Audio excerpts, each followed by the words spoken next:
I'm sure our speaker is getting a little antsy because his wife's flying in pretty soon, and we have talked a long time. I should have brought my egg timer for Steve, but I forgot it. So anyway, I'm going to introduce our speaker here, Joe Courtright. He's the president and principal economist with Impressa, a consulting firm. Joe is a senior policy advisor for CEO for Cities, a national organization of urban leaders. He's a senior fellow with the Brookings Institute. He advised state, local governments, private businesses, foundations, groups in more than a dozen states, Canada, and Europe. Joe is currently chair of the Oregon Governor's Council of Economic Advisors, has served on editorial boards for Economic Development Quarterly, co-founder of the Econ Data Net website, leading guide to regional economic data. Prior to starting Impressa, Joe served 12 years as the executive officer of the Oregon Legislature Trade and Economic Development Committee. So we have a person here that has the letters behind him and knows what he's talking about, and he's going to give us a little bit of update on the CRC. Thank you. I'm going to give you that. Okay. Like others, I'll see if this works. I want you to cast your minds back a few years. Most people in the room will remember this, to November 1970 on the south coast of Oregon, just outside of Florence. You probably all remember the whale washed up on the beach outside of Florence. At that time, the state beaches were the province of the then State Highway Department, now Oregon Department of Transportation.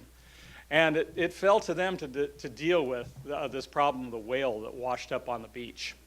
And they decided the most propitious way to get rid of the whale would be to blow it out into the ocean with dynamite. And as you all know, I mean, everybody's seen the video of this, and some of us remember it from the day. They didn't really know quite how much dynamite to use, and they grossly overestimated both how much dynamite they needed and what the effect would be, and underestimated what the effect would be. And when they exploded the dynamite, it literally rained blubber all over the place and crushed one onlooker's car, and everybody was running for cover. And what I want to suggest to you is that the Columbia River crossing, as it turns out, is a latter-day version of the exploding whale. And this time, you know, as an economist, the dynamite that ODOT is working with in this case, and it's $3 billion worth of dynamite, by the way. It's not quite as cheap as the dynamite they used on the whale. But the dynamite they're using this time is, as an economist, sort of the most powerful tool that's available to us. It's pricing. And there are a lot of good arguments for doing pricing, and if you do it right, the market works well. If you do it wrong, very bad things like raining blubber all over everything tend to happen. And the critical tool, the critical piece of the Columbia River crossing is tolling the I-5 bridges. And the financing of this project simply does not work without tolling. That's an essential ingredient of it. And for about 6.5 years now, I've been following this project. And since day one of the things I've been insisting on is that we need to do what's called an investment grade analysis of tolling, which is not the analysis of tolling that goes into the sales brochure. It's the analysis of tolling that the bankers insist on before they will lend you the money. Because for the past 6 years, we've had the sales brochure projections and not the documents that you have to show to the bankers. Well, in the last few months, gradually leaking out, we've gotten the documents that would be presented to the bankers as what would happen. And as you can all appreciate, when you toll the I-5 bridge, and you don't toll the I-205 bridge, and I think I'm pointing in the right directions, I-5, I-205, you know, consumers respond to incentives. And if you put a toll on one bridge and not on another bridge, what do you suppose happens? Well, if you're ODOT, you believe there's less than a 5% change in traffic. But the new models show something very, very different happening. So right now, I have to throw in some numbers. I'm an economist, so I have to use some numbers in this. And I'll give you some numbers. Keep exploding whale in mind, because that's the best picture. But the numbers are these. Today, about 124,000 vehicles a day go across the I-5 bridge in both directions. And about 138,000 go across the I-205 bridge. Those numbers are actually about flat over the last decade, but that's another question. When you toll the I-5 bridge, and this is they'll start by tolling the existing bridge in what's called pre-completion tolling in 2016, and then they'll raise the tolls each year and then until the bridge is completed in about 2022. So they'll toll that bridge. And when they toll the bridge in 2016 with pre-completion tolling, traffic will drop from about 124,000 vehicles a day to, by their estimates, not my estimates, these are their estimates, to between 75 and 88,000 vehicles per day. So roughly speaking, 40 to 50,000 cars that are driving across the I-5 bridge today will stop going across the I-5 bridge. And at the same time, as a result of the tolling, about 35,000 more cars will start driving across the I-205 bridge. And that's in 2016. So you can imagine what the effect of adding 30 or 40,000 new cars to the I-205 bridge is. Much slower congestion, or much more congestion, much slower traffic. And here are their estimates for 2036.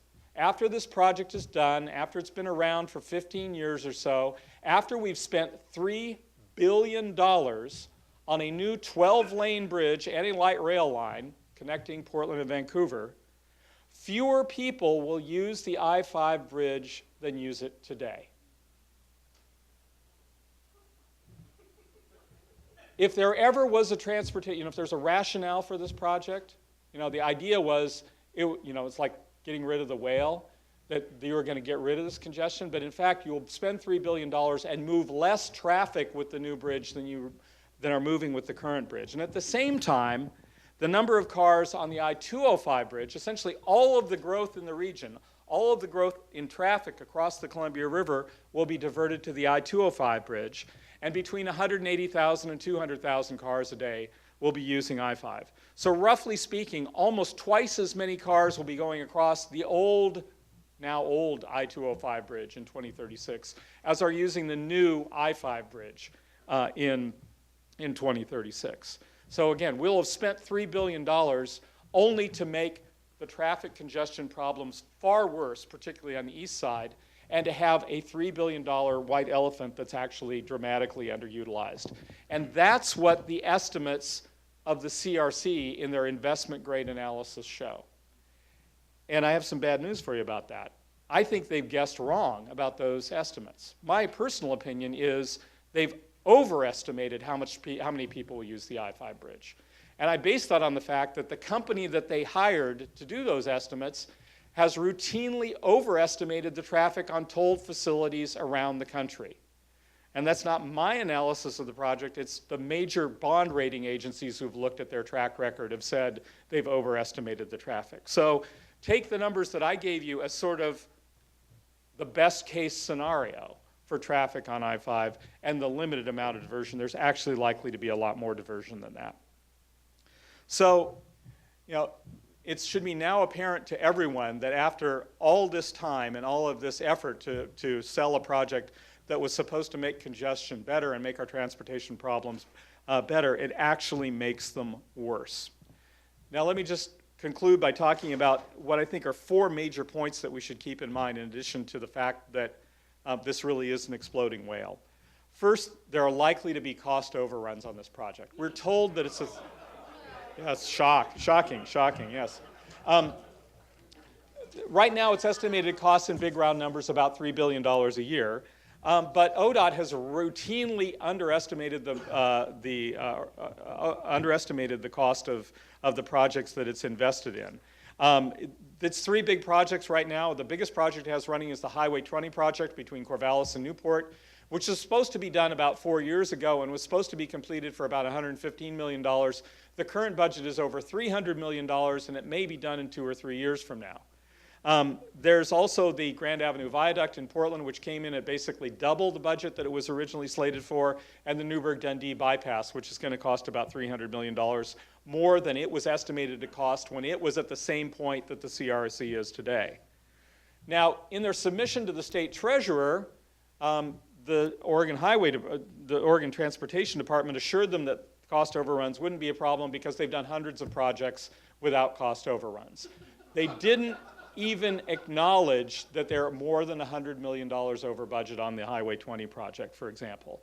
And I would submit to you, an agency that doesn't even acknowledge that it has a problem is very unlikely to put in place any measures to resolve that problem.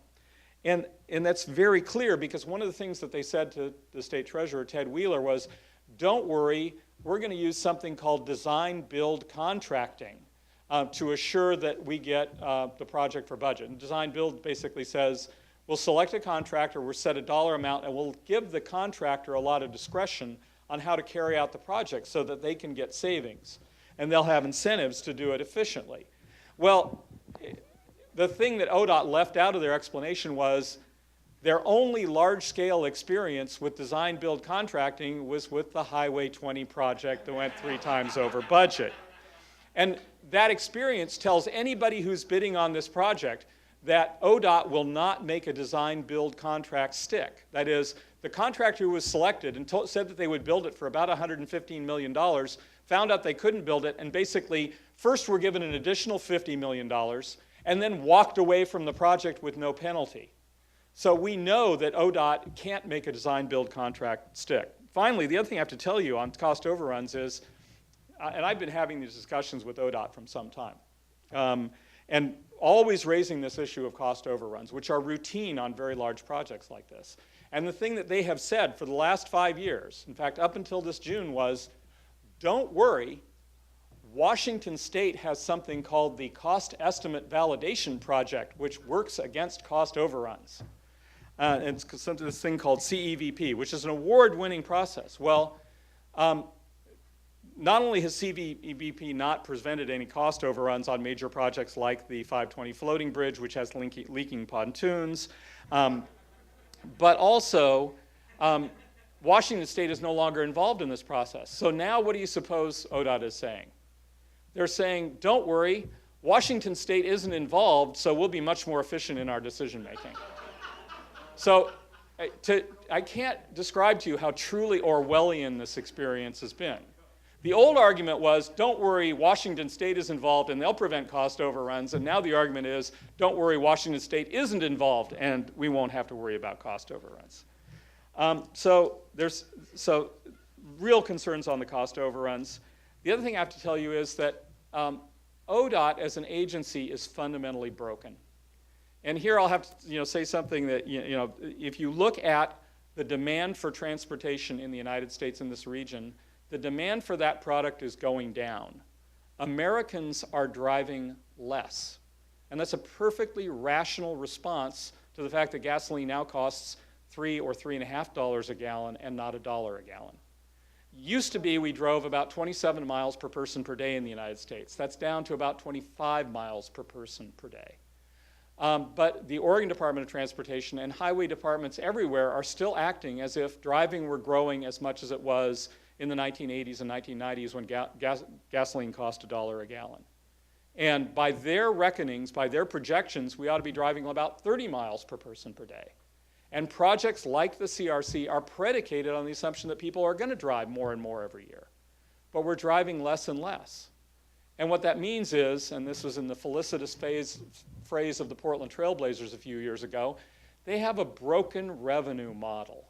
And a broken revenue model means when we're driving less, when we're driving more fuel-efficient vehicles, we're consuming less gasoline, they're getting less money. And they barely have enough money to keep up the road system that we have. Not even to consider giant projects like the CRC. And so driving is going down, and at the same time, over the last decade, ODOT has gone from basically having no debt whatsoever. It was spending in 2002 about 2% of its budget on debt service. Today, it is spending about 30% of its budget on debt service. So all of the money that you've seen going into highway improvements in the last decade or so has been put on the credit card. And that's exactly the proposal here with the CRC, is to put it on the credit card and to go even deeper into debt. Now, that wouldn't be such a worry if revenues were going up, but they're not. They're going down. In fact, over the last 5 years, and for the 5-year period 2010 to 2015, ODOT is going to miss its forecast by $500 $800 million, okay? It's going to get that much less revenue than expected because people are driving less. So we have an agency that is going deeper into debt and is seeing its revenue stream disappearing and is proposing to do the biggest project it's ever done with more debt and a huge liability to us. Now finally, there are just two more points that I'll make here. You know, this didn't really make a lot of sense when Washington was our partner. It makes absolutely no sense at all now that Washington is not our partner. Because what that means is, as Oregonians, all the liability for cost overruns, all the liability for toll revenue shortfalls, all the liability for the federal government not chipping in as much as we're hoping for, falls on Oregon taxpayers. And Washington State, God bless them, has absolutely no incentive to get involved in this project now. They're more than happy to say, Governor Inslee is very happy to say, Oregon, you go ahead with it. And if you look at the transportation package that's being considered in Washington right now, there's no reference to the CRC. They're not going to get involved. They're going to be more than happy to have Oregon go ahead and have Oregon take all the risks. So this was a bad idea before. But if I were a CRC backer, I would say, there is no way that we should go forward on this without bringing Washington in on the deal so that they can share the risk with us. But it's a huge risk that it is unimaginable to me. It is unconscionable that the Oregon Department of Transportation, the governor, and the state treasurer would say, we should go ahead with it ourselves and assume all the liability for revenue shortfalls and cost overruns, which is exactly what this proposal does. The final point that I have to tell you is deeply disconcerting to me that our Oregon Department of Transportation has consistently concealed material facts about this project. And some of the most important ones, so the data I told you about diversion, we've been asking for this data for quite some time. I only obtained it a few months ago as a result of a public records request. If it hadn't been for them disclosing that information in response to that public records request, no one would know about the diversion numbers that were calculated by the consultant on behalf of the state. And repeatedly, statements have been made, representations have been made by ODOT about its ability to deal with cost overruns and its completely denial of the Highway 20 overruns, about the traffic diversion, about the navigation clearance. The way the environmental impact statement was written, the Oregon Department of Transportation and CRC advocates made it sound like the U.S. Coast Guard was on board with the 95-foot limitation, and in fact, there was no way that they were on board with it, as we all learned later. So this is an agency that simply hasn't been honest with us, and I have to I'll give you one more example of that. So in the environmental impact statement, they estimated what the level of tolls would be, and the tolls work out to, were supposed to work out to $2.69 in what are called year of expenditure in 2018 dollars. So when the bridge opened, when it was expected to be opened, they were going to charge about $2.70 in tolls, according to what was in the environmental impact statement. And they had a couple of other levels of tolls, higher levels of tolls that they were possibly maybe going to consider, but they were just in there for study purposes. When the financial analysis was done a few months ago, as part of this investment grade analysis, they didn't even look at the $2.69 toll. They went straight to what's called the added price point. You know, wonderful euphemism there. And the minimum toll that they looked at was a $3.62 peak crossing toll. So in this report that ODOT presented to the state treasurer, they said, see, it pays for itself. But they eliminated the level of tolls that was in the EIS and went to a higher level of tolls to do so. And they didn't reveal that they had raised the level of tolls by almost $1 between what they had represented was going to be the toll level in the EIS and what they're now saying the toll level would be. So this is an agency that just simply hasn't been honest with Oregonians, with taxpayers, and frankly with the financial community that they're expecting to lend the money. So I think the best way to think about this, you know, there are a lot of numbers, a lot of details here, but it really is the exploding whale. That we're going to make the problem, and ostensibly the purpose of this project is to alleviate traffic congestion between Oregon and Washington. But the net effect of it is going to be to load $3 billion worth of costs on Oregon taxpayers, mostly in the form of huge debt and cost overruns, to give us an expensive new bridge that will essentially be way underutilized for the indefinite future and to create huge traffic congestion in I-205. And if arguably there is a time-sensitive destination in this region, it's Portland International Airport. And this project will make that far worse for the indefinite future than it is today. So it's something that we should definitely be looking for a different alternative than the one that's been presented to us. I'd be happy to answer any questions.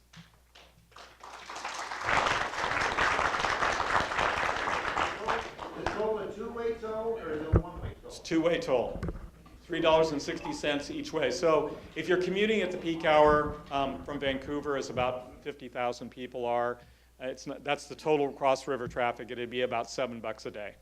That assumes that you buy a transponder, a little radio tag to put in your car. If you pay on a per-trip basis, you can add about $1.75 each way to that. There'll be an additional charge for being billed. So if you're an occasional user of the bridge and don't have a transponder and cross it at the peak hour, you're talking about something north of $5.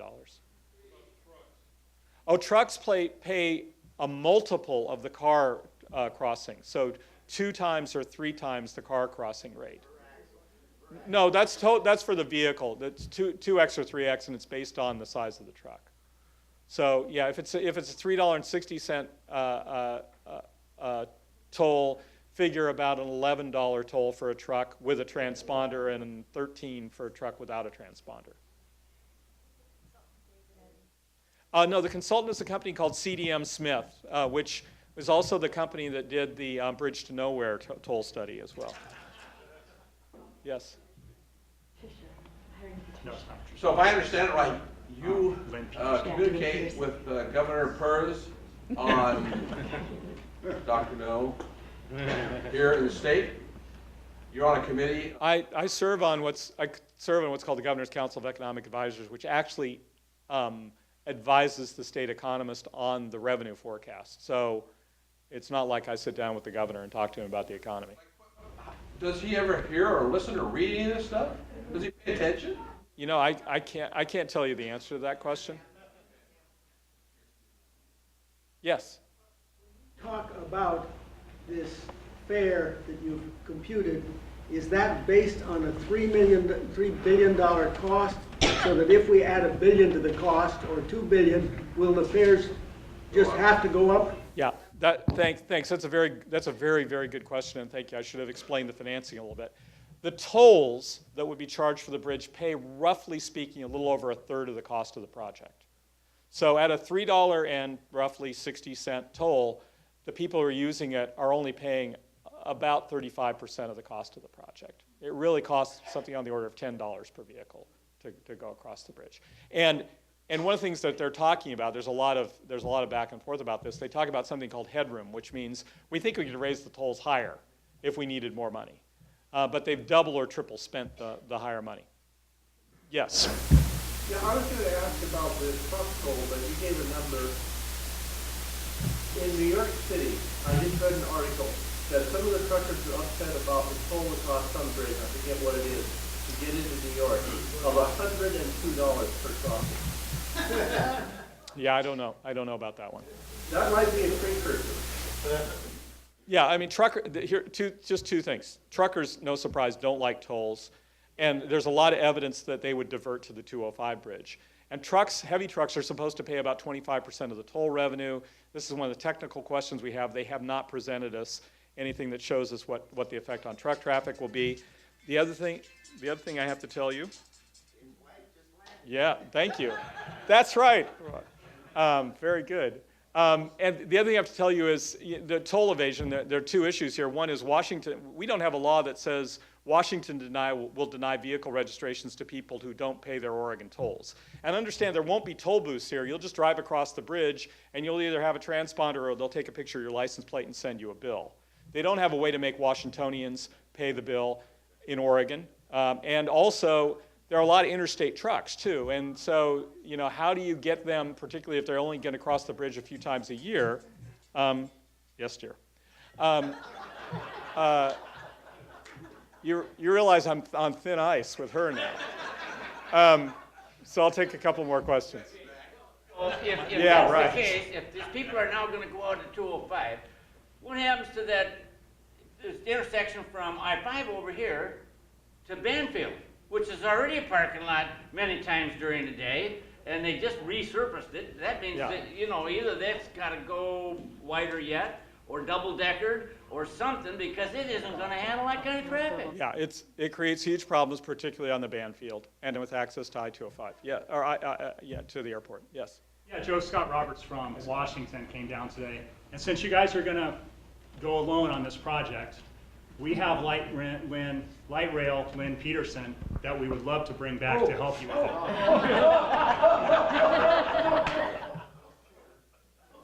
Please state that in the form of a question. Yes. Yeah.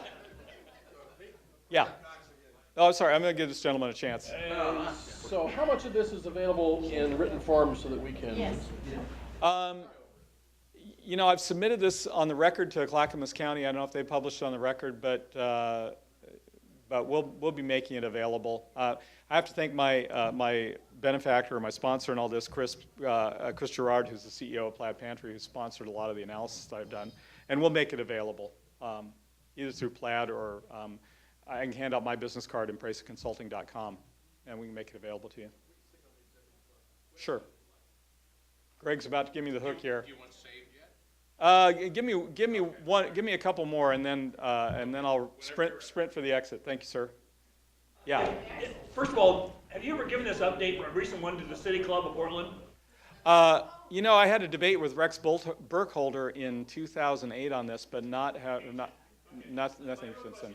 Regarding the diversion traffic and the projected when a crisis of congestion happens, if tolling begins in 2016 or whatever, how quick is there a really bad situation? It doesn't take full capacity, but what is can you get dramatic about what the circumstance is as soon as tolling starts for Clackamas County and 205? Yeah, it's 40,000 more cars go over that bridge as soon as tolling starts. I mean, I think that's their estimate. That's not my estimate. I would say it could be even higher than that.